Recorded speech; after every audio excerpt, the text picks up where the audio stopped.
สวัสดีพ่อแม่พี่น้องป้องปายเมื่อสุขุสุคนเนาะมื้อนี้บ่พรสิมาเว้าเรื่องหนึ่งให้ฟังเนาะก็คือคนลาวเนาะพ่อแม่พี่น้องเพิ่นได้เข้ามาเฮ็ดงานอยู่ไทยเนาะ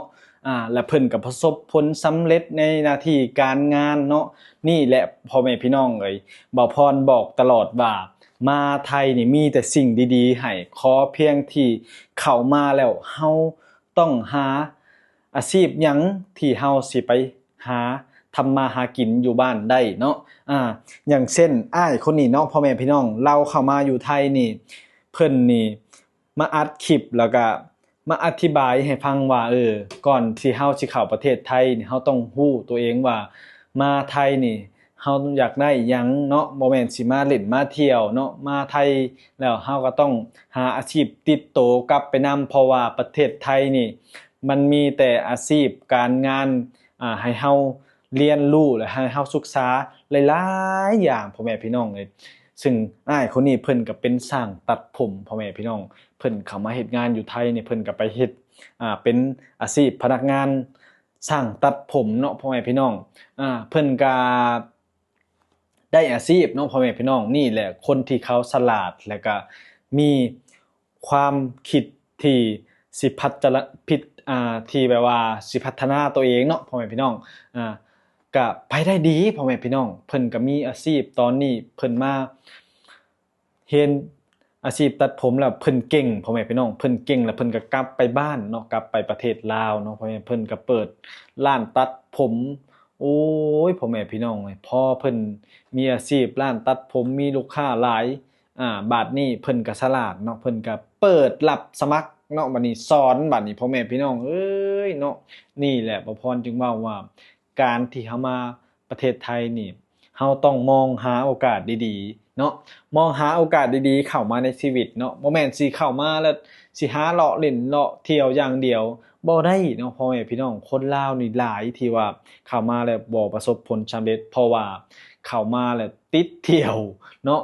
ติดเที่ยวเพราะว่าสังคมไทยนี่มันเป็นประเทศที่พัฒนาเข้ามาเห็นแสงสีเนาะพ่อแม่พี่น้องเข้ามาเห็นแสงสีแล้วเจ้าก็ติดลิ้นติดเที่ยวติดผู้แสบผู้สาวเนาะผู้แสบผู้สาวมีแต่คนงามๆเนาะบัดนี้โอ้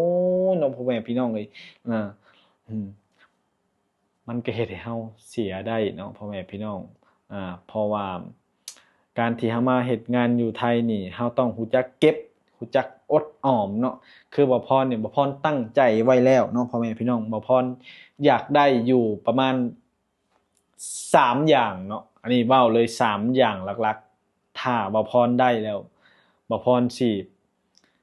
พอใจบ่พรก็สิกลับไปตั้งหลักปักฐาน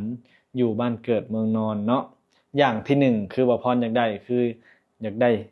บ้านพ่อแม่พี่น้องอยากได้บ้านเนาะ2มาอยากได้รถคันหนึ่งเนาะ3มาอยากได้ที่ดินปลูกหมากกาแฟแล้วก็เฮ็ดสวนยางเนาะอาชีพที่บ่พร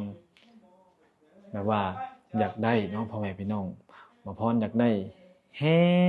งๆพ่อแม่พี่น้องบ่พรตั้งใจไว้แล้วเนาะ3อย่างที่บ่พรอยากได้บ้านอยากได้รถอยากได้สวนปลูกหมากกาแฟแล้วก็ปลูกยางเนาะเพราะว่าอยู่บ้านบ่พรนี่ปลูกหมากกาแฟเนาะหมากกาแฟกับเป็นราคาแต่บ่พร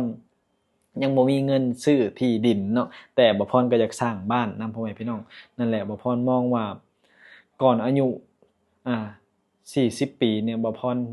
อยากได้เนาะอยากได้3สิ่งนี้แต่ว่าสิเฮ็ดได้บ่นี่ก็ต้องรอเบิ่งเนาะพ่อแม่พี่น้องเพราะว่าความตั้งใจบ่พรนี่ก็สูงเนาะบ่พรก็เชื่อมั่นว่าอาจสิบ่ได้ดังฝันแต่ก็ต้องได้บางสิ่งบางอย่างที่บ่พรตั้งความหวังไว้เพราะว่าคนเฮาถ้ามีใจบ่พรก็เชื่อว่ามันมีหยังที่สิเฮ็ดบ่ได้เนาะถ้าเฮามีความคิดแล้วก็ความตั้งใจพ่อแม่พี่น้องคืออ้ายเพิ่นนั่นแหละเพิ่นได้มาไทยเนาะเพิ่นก็ได้อาชีพการงานเนาะเพิ่นเป็นช่างตัดผมเพิ่นก็ประสบความสำเร็จในการเป็นช่างตัดผมแล้วก็พัฒนาตัวเองไปเป็นครูสอนตัดผมอยู่บ้านเนาะบ่พรเองมาประเทศไทยเนาะตั้งใจเก็บเงินเก็บคำเนาะพัฒนาตัวเองอยากได้บ้านเนาะอยากได้รถนั่นแหละพ่อแม่พี่น้องมันก็เป็นสิ่งที่เฮาใฝ่ฝันไว้เนาะพ่อแม่พี่น้องบ่พรก็เชื่อมั่นตัวเองอยู่ว่า น่าจะทำได้อยู่เนาะ จักได้น้อยได้หลายบ่จักพ่อแม่พี่น้องแต่ก็ตั้งใจพ่อแม่พี่น้องเอ้ยเนาะบ่พรก็คิดว่าถ้ามีเงินก็อยากได้ดินอยากได้หยังมาปลูกหมากกาแฟเนาะหมากกาแฟมันเป็นรายได้ปีเนาะแต่ถ้ามีเงินอนาคตก็อยากเฮ็ดสวนยางเพราะว่าประเทศลาวตอนนี้ก็เริ่มมีสวนยางเนี่ยการที่มีสวนยางมันมีข้อดีหลายอย่างเนาะแต่มันยากแต่ตอนเฮาปลูกถ้าเฮาปลูกได้แล้วถ้าเฮาบ่มีเรี่ยวมีแรงกรีดเฮาก็สามารถให้คนอื่นมากรีดแล้วก็หักเปอร์เซ็นต์ได้เนาะพ่อแม่พี่น้องบ่พรว่ามันดีได้หักเปอร์เซ็นต์มีแต่เฮาเบิ่งแย่งดูแลก็ให้เขาขีดไปก็ตอนขายตอนยังเฮาก็หักเปอร์เซ็นต์คิดเป็นเปอร์เซ็นต์ให้เขาเนาะนี่มันคือรายได้เนาะพ่อแม่พี่น้องแล้วก็ปีเนาะรายได้ปีนั่นคือหมากกาแฟนี่สามารถเป็นหมากปีละครั้งหนึ่งเนาะพ่อแม่พี่น้องหมากกาแฟกับแพงอยู่ได้พ่อแม่พี่น้องเอ้ยโลนึงก็ประมาณ10 บาทเนาะ10 บาทหรือ20 บาท10 บาทนี่แหละพ่อแม่พี่น้องเอ้ยเพราะว่ามันตอนนี้10 บาทก็คือหน่อยแต่ว่ามันตอนนี้เงินไทยมันขึ้นพ่อแม่พี่น้องถ้าอยู่ลาวก็ถือว่าแพงเด้10 บาท5 บาทอยู่ลาวถือว่าแพงเนาะพ่อแม่พี่น้องนั่นแหละบ่พรก็มองว่าอยากได้3อย่างนี่แหละพ่อแม่พี่น้องเอ้ยแนวใดก็รอเบิ่งต่อไปเนาะพ่อแม่พี่น้องถ้าผู้ใดติดตามบ่พรเฮ็ดหยังในชีวิตบ่พรก็สิถ่ายไว้เพื่อเป็นความทรงจำตัวเองแล้วก็ถ่ายไว้แล้วก็เพื่อมาตอบคอมเมนต์พ่อแม่พี่น้องที่มาคอมเมนต์หรือมาให้กำลังใจบ่พรนี่แหละเพราะว่าบ่พรมักเนาะมักมีสตอรี่เกี่ยวกับชีวิตตัวเองเนาะมักว่าเฮาเฮ็ดหยังเนาะเฮาก็จะถ่ายเก็บไว้เพื่อให้คนรุ่นลูกรุ่นหลังหรือว่ายังไว้เบิ่งเนาะเพื่อเพราะว่าอนาคตหรือว่าต่อไปนี่โลกโซเชียลมันก็สิอยู่กับโลกเฮาตลอดไปเนาะพอเฮาก็อยากมีความหลังยังมาเล่นมาเฮ็ดงานอยู่ไทยเนาะแล้วก็มีคนไทยเข้ามาให้กำลังใจเนาะให้พ่อแม่พี่น้องชาวพังลาวฮู้ว่าคนไทยเป็นคนนิสัยดีเนาะบ่ว่าเฮาสิเฮ็ดหยังเพิ่นก็มาให้กำลังใจเฮาเนาะบ่พรก็อยากถ่ายทำหรือว่าอยากอัดวิดีโอทุกสิ่งทุกอย่างที่บ่พรเฮ็ดในปัจจุบันนี้ไว้ให้ญาติพี่น้องเนาะไว้ให้รุ่นลูกรุ่นหลานเฮาได้มาเบิ่งเนาะพ่อแม่พี่น้องถ้าเฮาเป็นคนดีหรือว่าสร้างสายังไว้ให้เขาเจ้านี่เขาเจ้าก็สิระลึกนึกคิดแล้วก็คิดเห็นเฮาตลอดนะพ่อแม่พี่น้องนั่นแหละบ่พรก็มองว่าตัวเองก็เป็นคนดีในระดับหนึ่งเนาะมีความใฝ่ฝันเนาะแต่จะได้บ่ได้นี่ก็ว่าไปเรื่องหนึ่งเนาะพ่อแม่พี่น้องเพราะว่าตอนนี้ครับมีความคิดความฝันไว้ก่อนเนาะพ่อแม่พี่น้องคนเฮาถ้าตั้งใจ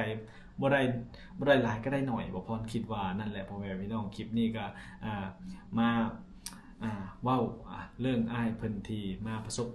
ผลสำเร็จอยู่ประเทศไทยนี่แหละพ่อแม่พี่น้องประเทศไทยนี่มีแต่สิ่งดีๆให้เฮาก็คิดแล้วก็เลือกเอาว่าเฮามักแบบใดเนาะตั้งใจอยากได้หยังกลับไปบ้านเกิดเมืองนอนแล้วก็ไปสร้างอนาคตเนาะพ่อแม่พี่น้องคลิปนี้ก็ฝากให้พี่น้องกดไลค์กดแชร์ช่องน้อยๆบ่พรเด้อเพื่อเป็นกำลังใจให้บ่พรถ่ายทำหรือว่าอีหยังทุกสิ่งทุกอย่างหรือได้เห็นได้ชมสิ่งดีๆงามๆในประเทศไทยนี่มาให้พ่อแม่พี่น้องเบิ่งแต่ว่าบ่พรจะบอกว่าช่วงนี้บ่พรอาจสิบ่ได้ไปเที่ยวไสหลายเนาะเพราะช่วงนี้บ่พรเพิ่งเข้าทำงานใหม่เนาะไว้มีเวลาบ่พรก็สิมีโอกาสไปเที่ยวแล้วก็ไปถ่ายทำสิ่งสถานที่งามๆในประเทศไทยให้พ่อพี่น้องรับชมนำกันเด้อพ่อแม่พี่น้อง